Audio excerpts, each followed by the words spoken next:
నమస్కారం, నా పేరు బాలా. బీసీఎన్ న్యూస్ కి స్వాగతం. ముందుగా ముఖ్యాంశాలు. పల్నాడు విషయంలో జగన్ వైసీపీ నేతలు శాంతి దూతల్లా మాట్లాడుతున్నారు. తీవ్ర స్థాయిలో ధ్వజమెత్తిన మంత్రి కొలుసు పార్థసారథి. రైతులకు ఎంతో ఉపయోగపడిన ఉచిత పంటల బీమా పథకాన్ని ప్రస్తుత కూటమి సర్కార్ నిర్వీర్యం చేసింది. మండిపడ్డ వైసీపీ ప్రధాన కార్యదర్శి నాగిరెడ్డి.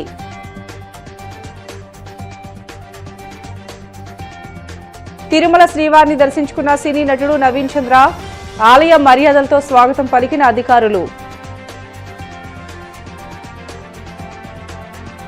గుంపు మేస్త్రి గుంటనక్క కలిసే ఉన్నారన్న తెలంగాణ జాగృతి అధ్యక్షురాలు కవిత.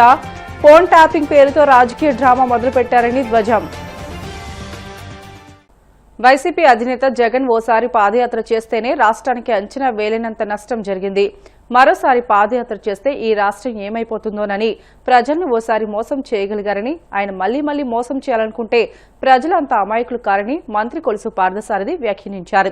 పల్నాడు జిల్లా పిన్నెలి గ్రామంలో ఇద్దరు దళితుల మధ్య వ్యక్తిగత కక్షలతో జరిగిన ఘర్షణలో సాల్మన్ అనే వైసీపీ కార్యకర్త మరణిస్తే దీనిపై జగన్ నీచ రాజకీయాలు చేస్తున్నారని మండిపడ్డారు.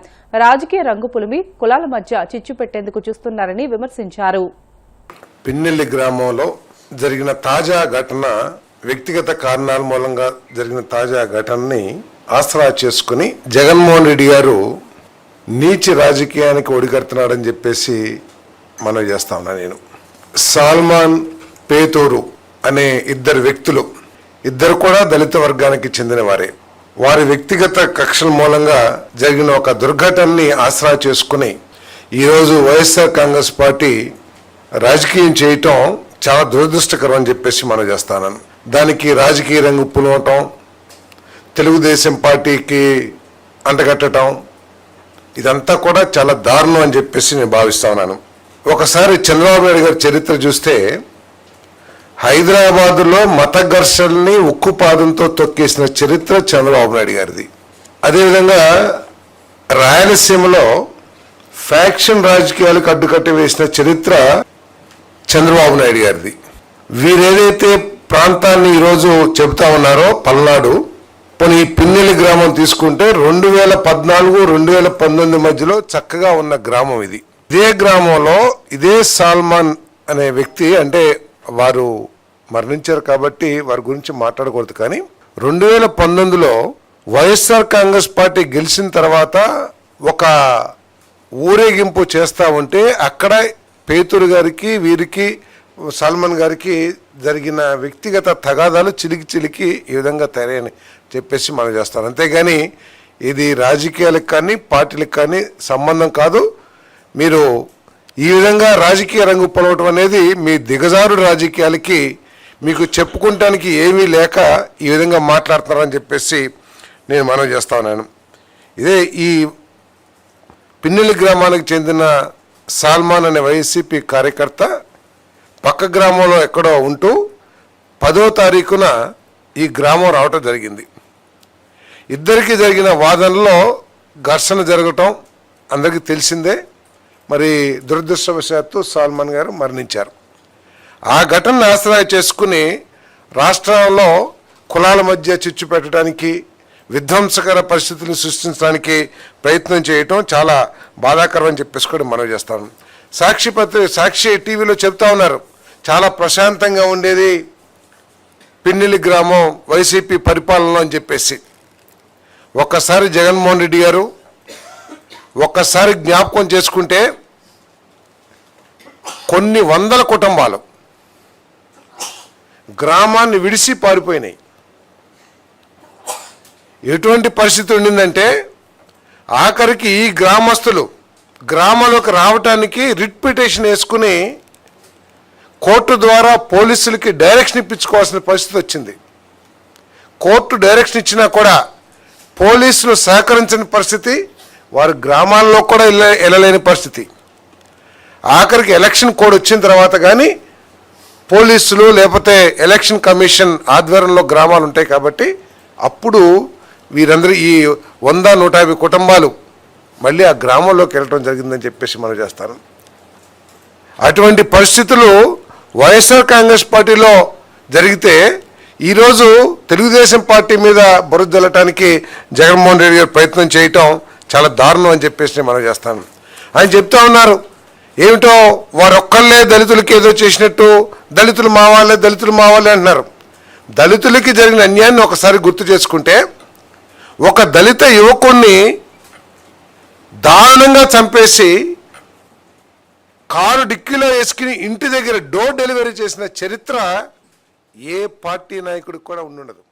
రాష్ట్రంలో గత వైసీపీ ప్రభుత్వ హయాంలో రైతులకు ఎంతో ఉపయోగపడిన ఉచిత పంటల బీమా పథకాన్ని ప్రస్తుత కూటమి సర్కార్ నిర్వీర్యం చేస్తుందని, చివరకు రైతులు నేరుగా ప్రీమియం కట్టుకునేందుకు కూడా అవకాశం లేకుండా చేస్తున్నారని పార్టీ ప్రధాన కార్యదర్శి ఎంవీఎస్ నాగిరెడ్డి మండిపడ్డారు. పొరుగు రాష్ట్రమైన తెలంగాణలో పోల్చిన జాతీయ స్థాయిలో చూసిన వరి దిగుబడులు భారీగా పడిపోతున్నాయని, ఇలాంటి కష్ట సమయంలో రైతులకు మేలు చేసే ఉచిత పంటల బీమా పథకాన్ని కూటమి ప్రభుత్వం అమలు చేయడం లేదని ఆక్షేపించారు. సరే, ఇప్పుడు ప్రస్తుతం ప్రధానమైన అంశం ఏమిటంటే, జగన్మోహన్ రెడ్డి గారు పాదయాత్రలో, సుదీర్ఘ పాదయాత్రలో వెళ్తున్నప్పుడు రైతులు ఇన్సూరెన్సు సుమారుగా 85 లక్షల కమతాలు ఆంధ్రప్రదేశ్లో ఉన్నాయి. దాంట్లో సాగు ఉన్న భూమి, సాగు ఎక్కడైనా లేకపోయినా కూడా 75 లక్షల నుంచి 76-77 లక్షల మంది వ్యవసాయ కమతాలు సాగు చేసే రైతులు ఉన్నారు. సో వీళ్ళు రుణం తీసుకున్నప్పుడు మాత్రమే ఇన్సూరెన్స్ కంపల్సరీ ఇన్సూరెన్స్గా ఉందప్పుడు. అంటే నేను వెళ్ళి 5 ఎకరాలకు వరికి లోన్ తీసుకుంటే వరి ఇన్సూరెన్స్ బ్యాంకే కంపల్సరీగా చేసేసేది. అట్లాగే ప్రతి తీసుకున్నా సరే, ఏది తీసుకున్నా రుణం తీసుకున్న వాళ్ళు మాత్రమే ఇన్సూరెన్స్లో కవర్ అవుతున్నారు. అంటే సుమారుగా 18 లక్షల మంది మాత్రమే ఇన్సూరెన్స్లో కవరేజ్లోకి వచ్చారు. ఆప్షనల్గా కట్టుకోవచ్చు రైతు, అంటే రుణం తీసుకోకపోయినా స్వతంత్రంగా వెళ్ళి. కానీ ఎవరికి తెలియదు, ఎవరు కట్టేవారు కాదు. 1,00,000 నుంచి 1,50,000 మంది మాత్రమే ఆప్షనల్గా ఉండేది. అంటే 85 లక్షల మంది రైతుల్లో 19.5 లక్షల మందికి మాత్రమే ఇన్సూరెన్స్లో కవరేజ్లోకి వెళ్తున్నారు అని చెప్పి పాదయాత్ర ఆఖరి రోజున జగన్మోహన్ రెడ్డి గారు అనౌన్స్ చేసింది. సాగు చేసిన ప్రతి రైతుకి కూడా ఇన్సూరెన్స్, ఉచితంగా ఇన్సూరెన్స్ని అందిస్తాము అని చెప్పి అనౌన్స్ చేసినప్పుడు నేను కూడా ఇప్పుడు ఉన్నదానికి నేను అంటే సాగు చేసిన అన్నప్పుడు ప్రతి రైతు ఇక అది ఇందులో లేకుండా సాగు చేసిన ప్రతి వాళ్ళు వచ్చినప్పుడు చాలా ఇదిలోకి వెళ్తుంది అని కూడా అనుకున్నాను నేను. కానీ తర్వాత డిస్కషన్లో డెఫినెట్గా అందరినీ వరి ఏ పంట వేసినా సరే వేసిన రైతులందరినీ ఇన్సూరెన్స్ కవరేజ్లోకి తీసుకురావాలి అని ఈ క్రాప్ సిస్టమ్ తీసుకొచ్చి, ఈ క్రాప్లో ఏ పంట అయితే నమోదైందో ఆ పంటకి ఆటోమేటిక్గా ఇన్సూరెన్స్ 3 సంవత్సరాలు, మొట్టమొదటి 3 సంవత్సరాలు రాష్ట్ర ప్రభుత్వం నుంచి చెల్లించాం. 4వ సంవత్సరం కూడా కేంద్ర ప్రభుత్వం నుంచి వచ్చింది. 54 లక్షల మంది చిల్లర రైతులకి 7,802 కోట్లు ఇన్సూరెన్స్ వాళ్ళకి పరిహారం కింద చెల్లించడం జరిగింది జగన్మోహన్ రెడ్డి గారి టైంలో. సరే, ఇప్పుడు ప్రధానమైన అంశం ఏమిటంటే, సరే ఎన్నికలలో చంద్రబాబు నాయుడు గారు ఎక్కడా కూడా ప్రతి చోట కూడా జగన్మోహన్ రెడ్డి గారు అమలు చేసిన కార్యక్రమాలన్నీ అమలు చేస్తాను, వాటిని పెంచి అమలు చేస్తాను, మరింత మందికి అమలు చేస్తాను, ఎక్కడా కూడా ఇన్సూరెన్స్ని, ఉచిత ఇన్సూరెన్స్ని రద్దు చేస్తాము అనే పదం ఎక్కడా కూడా వాడలా. మార్కెట్లో యూరియా ఉంది, మేము చెప్తున్నాం, కానీ ప్రభుత్వం నిర్ణయించిన ధరకి యూరియా దొరకటల్లా.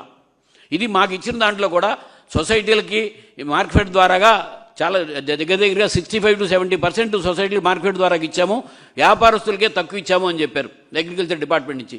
మరి సొసైటీల దగ్గరేమో యూరియా కావాలంటే లైన్లో పేర్లు రాసుకుని 4 రోజులకో 5 రోజులకో వారానికో ఇస్తున్నారు. అదే 350 నుంచి 400 రూపాయలు పెట్టి వెళ్ళి ప్రైవేట్ వ్యాపారస్తుల దగ్గరికి వెళ్తే ఎప్పుడు కావాలంటే అప్పుడే దొరుకుతుంది. మరి మీరు తక్కువ సప్లై చేసామన్న దగ్గరేమో రెగ్యులర్గా ఎప్పుడు దొరుకుతుంది. మీరు ఫుల్గా సప్లై చేసామన్న దగ్గరేమో దొరకట్లా. కారణం ఏంటి? నేను డిపార్ట్మెంట్కి కూడా చెప్పాను. మీరు చెప్తున్న 9,30,000 టన్నులు అయితే ఇప్పుడు సాగయ్యే పరిస్థితికి రాష్ట్రంలో అవసరం లేదు. ఇది ఎక్కడో డైవర్ట్ అవుతుంది, జాగ్రత్త చేసుకోండి. ప్లస్ ఖరీఫ్కి రబీకి, ఖరీఫ్ అనేది ఒక వరిని ఎగ్జాంపుల్గా తీసుకుంటే 150 రోజుల పంట. సో 150 రోజుల పంటలో చేత చేసే టైం ఎక్కువగా ఉంటుంది. పట్టు వచ్చిన దగ్గర నుంచి ఈత ఎదుకు వచ్చేదాకా టైం ఉంటుంది. కానీ రబీ 115 నుంచి 120 రోజులే పంట.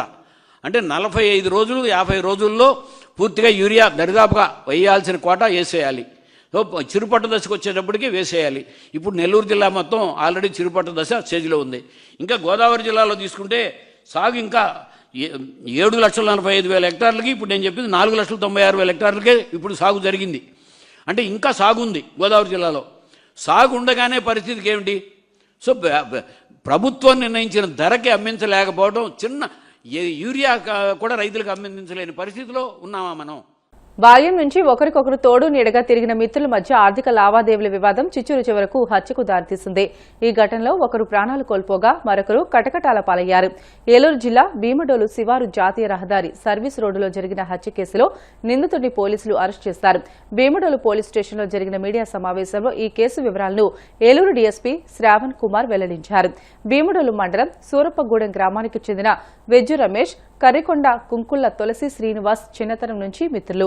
ఆర్థికపరమైన లావాదేవీల కారణంగా వీరిద్దరి మధ్య మనస్పర్ధలొచ్చాయి. ఈ క్రమంలో భీమడోలు శివారు 16వ నంబర్ జాతీయ రహదారి సర్వీస్ రోడ్డులో సోమవారం రాత్రి ఇనుప రాడ్డుతో రమేష్ పై శ్రీనివాస్ దాడి చేసి హత్య చేశాడు.